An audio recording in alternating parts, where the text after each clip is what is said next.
It's the Ross Tucker Football Podcast. Oh, yeah, it is. But it's not just any Ross Tucker Football Podcast. It is a Monster Monday, week 1 in the NFL. It's a Labor Day Monday, and it is a Power Rankings Monday. So normally during the season, we will do Power Rankings on Tuesday, but for various Labor Day travel reasons, we decided to do Power Rankings on Monday this week to let you know exactly where we think your team stacks up. Most of you have been here for a while. If you haven't, you should know we are presented by DraftKings. I'm Ross Tucker. I'm a former NFL offensive lineman. I played for 5 teams over 7 years, classic journeyman. Now I do college games for CBS, NFL games for Western One on the radio, as well as the Eagles preseason, have other media gigs, obligations on the radio, etc. And I absolutely love doing all of these podcasts. Even Money is the betting podcast. Fantasy Feast is the fantasy podcast. College Draft gets you ready for the top prospects in all the biggest games and lets you know who we are betting on in those college football games, which is a lot of fun. And then the Ross Tucker Football Podcast, starting today, is daily. Every day, we will give you your 30-minute fill of what's going on in the National Football League. That's all you need is 30 minutes. You'll know everything that's going on, and we'll have a lot of fun along the way, and you'll even get to win some prizes. All you have to do is spread the word via social media at Ross Tucker NFL, at Ross Tucker Pod. By the way, you should be following those because I'm going to give away another Madden today, by the way, at Ross Tucker NFL, at Ross Tucker Pod. I'm giving away Madden codes like they're candy. Then we love those of you that take advantage of our sponsors like Symbol, like Simply Safe, like things that start with SIM, evidently. If you take advantage of any of them or any of the ones you see over at rosstucker.com, just email it to me, ross@rosstucker.com. Or if you just rate and review the show, and boom, you get a signed picture or press pass or football card, or whatever you want. And then we love those of you that check us out on YouTube, youtube.com/Ross Tucker NFL. Big fans of those of you that subscribe and comment. And then I'll give you a shout out, like a cameo style shout out that you don't really get anywhere else, quite frankly, because nobody else does this that I'm aware of. A free cameo style shout out just for subscribing and commenting to youtube.com/Ross Tucker NFL. I guess it's Big Show time, Bri, but it's really Power Rankings time. It's time for the all-important Power Rankings. The worst team in the history of the NFL is... Number 32 for week 1 will be the Bears. The Bears. There are about 4 or 5 teams that I think have a chance to be really bad. I mean, really bad. And the Bears are one of them. I would say the last preseason performance by Justin Fields was encouraging. And Steve Fezzik even mentioned that on last week's Even Money podcast. But they still have a lack of weapons, a lack of offensive line. They no longer have a dominant defense. Could get ugly in Chi-Town. Number 31, the New York Jets. The Jets have some pieces. I feel like they've got some weapons. I feel like they've got some talent on the roster. It's just quarterback, man. I mean, they might have the worst quarterback situation. No, they don't, because it's probably better than the Seahawks. But I'm not even sure. I'm not convinced Zach Wilson's better than Davis Mills in Houston. You know, it's funny because a lot of the teams down here near the bottom, a lot of them, they've got major quarterback issues. Well, speaking of quarterback issues, and you already mentioned the Seahawks, they are number 30. It's kind of weird to have the Seahawks this low. The Seahawks are almost never this low. The Seahawks almost always have a good team and are at least solid, but Russell Wilson's not there anymore. Russell Wilson's in Denver and he got paid, which we'll talk about. And so it's a different era for Seattle. It's very much a, what would you say, transition year in Seattle, to say the least. 29, the Houston Texans. So I don't know. The Lovie Smith head coach hire was just so uninspiring. A lot of this has to do with Davis Mills and how he ends up playing. It's still not a great roster. I think it's probably better than it was last year. I think the O-line actually has a chance to be better, which is encouraging. So Davis Mills, O-line, Damian Pierce. Maybe the Texans are building a little something here. Number 28, the Atlanta Falcons.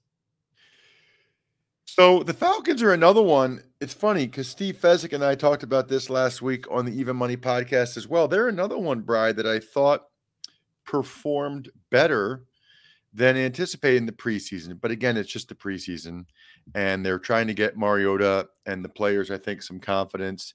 I wouldn't put too much stock in that or get too carried away quite yet.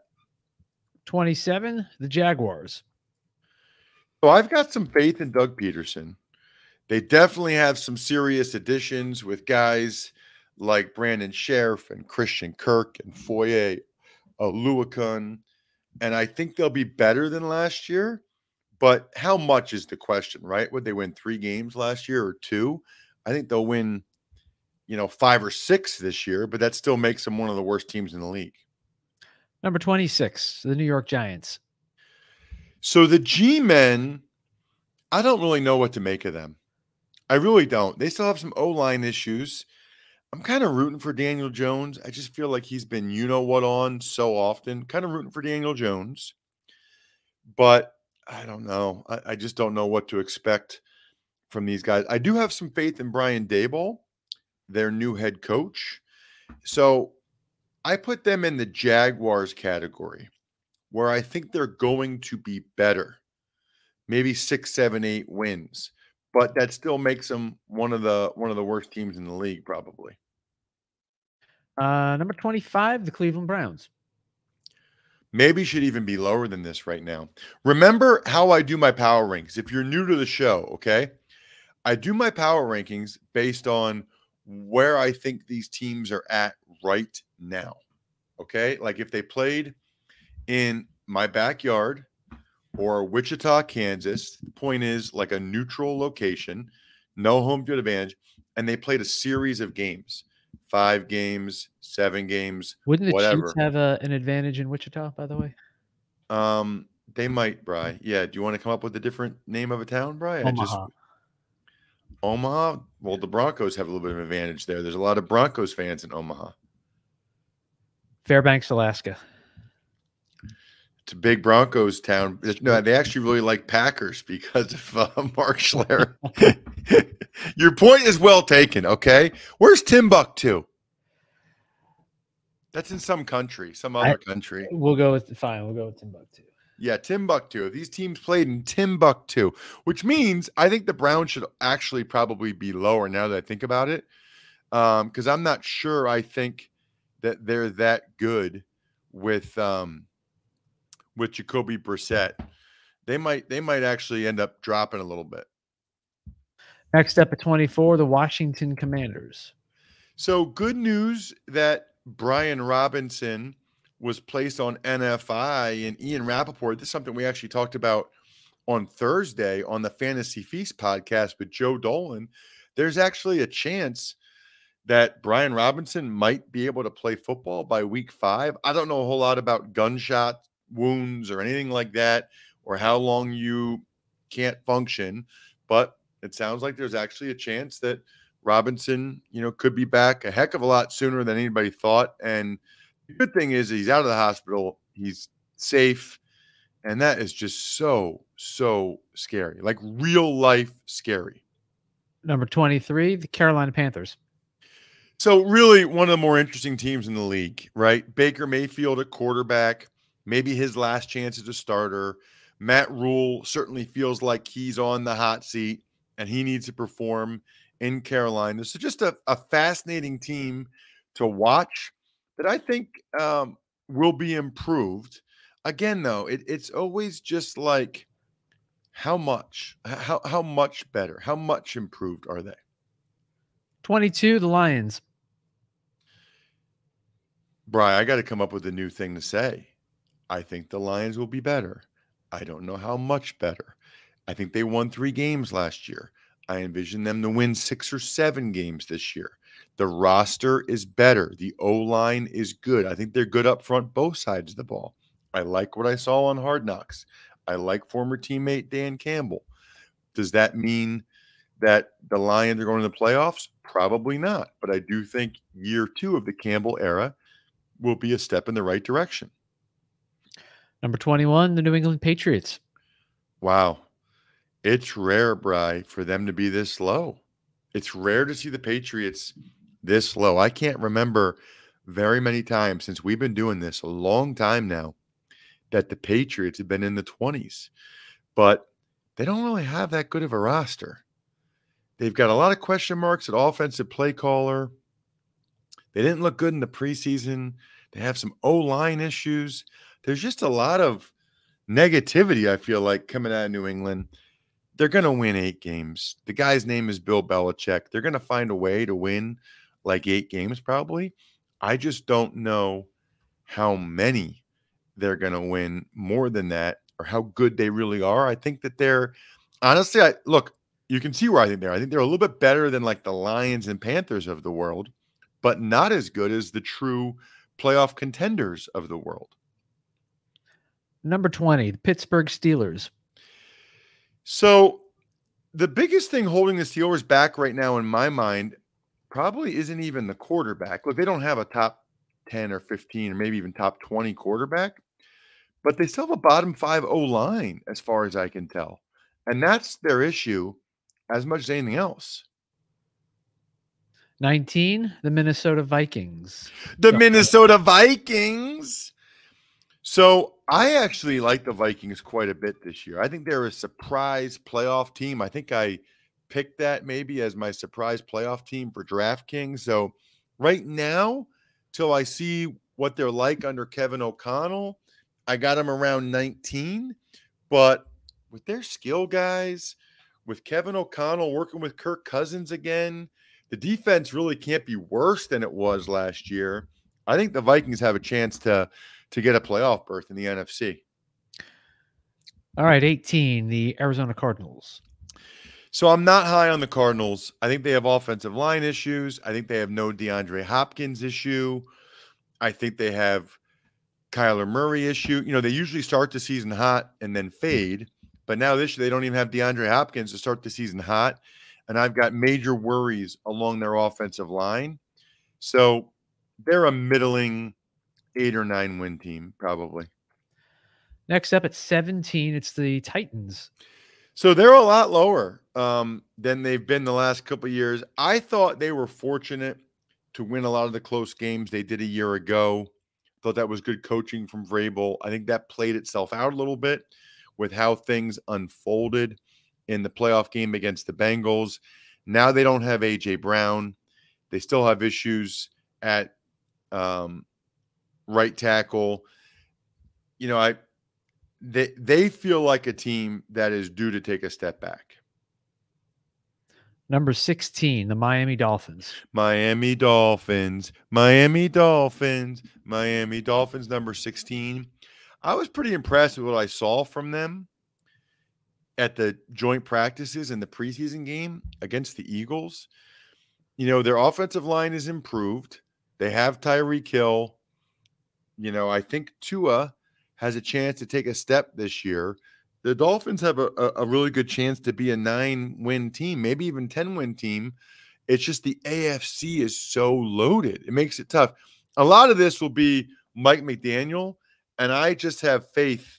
If you think about McVay, LaFleur, Zach Taylor, I've got faith in that sort of Shanahan tree, if you will. Those guys have all had success everywhere they've been. Number 15, the Dallas Cowboys. How about them Cowboys, Bri? How about them Cowboys? They're not in a good spot, man. I mean, injury issues already to start the year. They've had other defections. We'll see, but I think this is a step back year for the Dallas Cowboys. I think they probably win 8 or 9 games. I don't think they're as good as they were last year at all. I don't see how you could argue that they are. Number 14, the Las Vegas Raiders. I really wasn't quite sure what to do with the Raiders. You know, you got a new regime with McDaniels in there. They did make the playoffs last year. They finished strong, but they also won a lot of close games. But then they also brought in Devontae Adams. So I'm going to think the Raiders are like a 9-10 win team. You know, obviously that AFC West is just loaded. They're the lowest ranked AFC West team I have, Bri, and they're 14th. Number 13, the Saints. So when the Saints come marching in, they will do so with an interesting situation. I mean, I said this last week. I'm confused on the Chauncey Gardner-Johnson thing. That being said, you got a pretty good team. I mean, if Michael Thomas is healthy, I like their weapons. They got Michael Thomas healthy, and Kamara doesn't look like he's going to miss any games. Obviously, this team is a lot about Jameis and a lot about Dennis Allen. I mean, if you have question marks at head coach and quarterback, that's a big deal. Number 12, the Indianapolis Colts. I don't have huge question marks at head coach and quarterback for the Colts with Matt Ryan and Frank Reich. I do, though, have question marks about some of the other positions, including left tackle. You know, where when we're recording this, they're still going in the season with Matt Pryor. That doesn't sound real good. You know what does sound real good? Those of you going to myfrontpagestory.com, now that it's September and a lot of you have anniversaries coming up and you don't know what to get your significant other. First of all, I can't believe how many of you got married in September and October. That's a totally different conversation for another day. Secondly, you should get them a story from myfrontpagestory.com. I'm just telling you right now, they will cry. It's the gift that keeps on giving. It will be hanging in your house forever as a reminder to them of how much you love them and care about them. That's pretty cool. By the way, I got married in October. What's wrong with that? It's football season, Bri. Have some priorities. We worked around it. Moving What do you mean on, you worked around it? When did you get married? What day of the week? on a Saturday in Baton Rouge during LSU football season. What? We had to make sure it was a road game, and it was at Mississippi State. And they said, okay, all indications were it was going to be during the day. That's great. Wound up being a night game. Oh, no. Right. Not happy. What's that? She was not happy. Oh, man. So your wife knows, though. She gets the deal. Oh, well, her brother's like, look, if you don't put it on in the bar, then half the people won't show up. And I looked over, and sure enough, there was like 30 people, just like 4 deep, 5 deep around a tiny monitor watching LSU Mississippi State back in 2001. That is great. And we had to plan around Miami, Florida State, because none of my friends would have showed up. So I have an idea. Why not just get married a different month? Like, that seems really complicated. She wanted a fall wedding. So when your wife says she wants a fall wedding, you have a fall wedding. Well, make up for it, Brian, by getting her a story at myfrontpagestory.com. I might be able to get you a discount. I know a guy. You know a guy? I know a guy. Where are we? Niners at 11? I think so, yeah. Very interesting, Niners. Look, you don't need me to tell you. It's all about Trey Lance. I think he's going to rise to the occasion. I think he's going to have some bad moments, but I think he's going to have some good moments. I think by the end of the year, we're going to be really high on Trey Lance, and the Niners are going to be a force. Now, maybe I should have them lower now and move him up higher later, but I think Trey Lance is going to be the goods. Number 10, the Chargers. Go, Chargers. Go, San Diego. Superchargers, San Diego. Chargers. I don't know that I'm quite as high on the Chargers as other people seem to be. They're always talented. We love Herbert. They have Khalil Mack, blah, blah, blah. The Chargers are like you got to show it to me. You got to show it to me once, dude, team. Like, prove it to me that you win those close games. You need to win to actually get it done and make the playoffs. Number 9, Russell Wilson and the Broncos. Russell Wilson. What did he get? 5 years, $245 million, $165 million of it guaranteed. Good for him. That guy has made a lot of money in his career. He has figured it out. And as an undersized third-round pick, I am thrilled for him. Absolutely thrilled for him. Good for you, Russell. As for the team, I think the same way I thought of the Bucks Brady's first year there.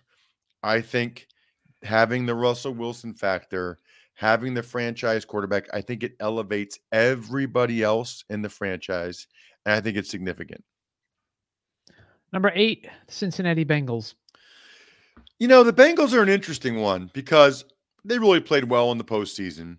Big fan of Burrow. They got great weapons, and they improved their offensive line. It's just like they're the Bengals. So it's hard to have that much faith that they'll actually do it again, especially in that division, which is going to be really tough. Number 7, the Eagles. E-A-G-L-E-S, Eagles. So the Eagles have a really good roster, the best O-line in football. They've got weapons now. It's the second year as a starter for Hurts.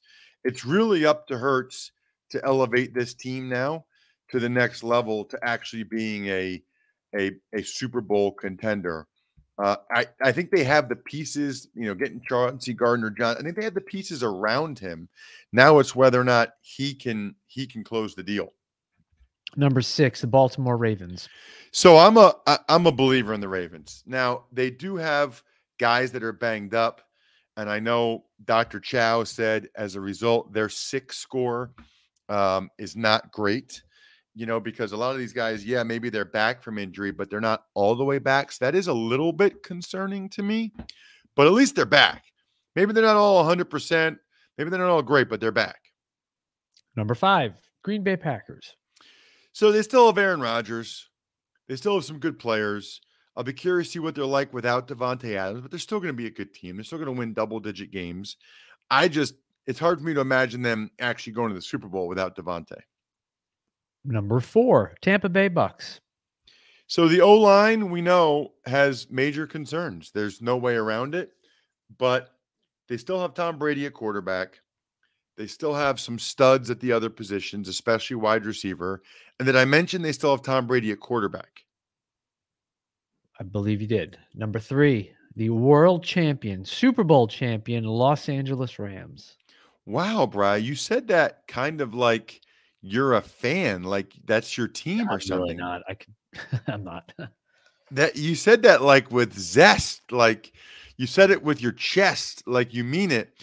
Yeah, they are, and that's why they deserve to be 3. McVay has proven himself. They've got Aaron Donald and Jalen Ramsey. Stafford's elbow seems okay. They figured out how to do it on the offensive line.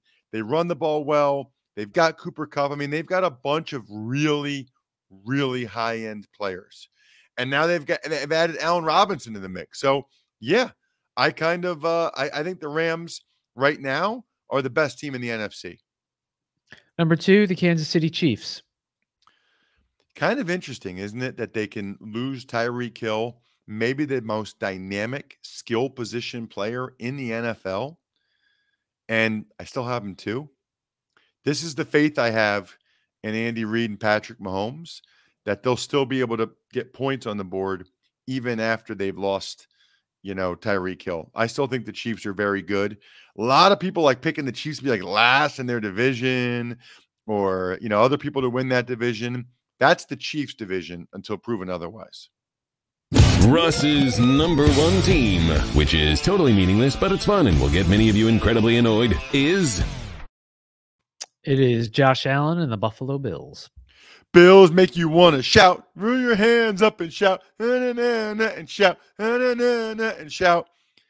I don't care that they're here right now. I don't care that they're number one in my power rankings to start the year.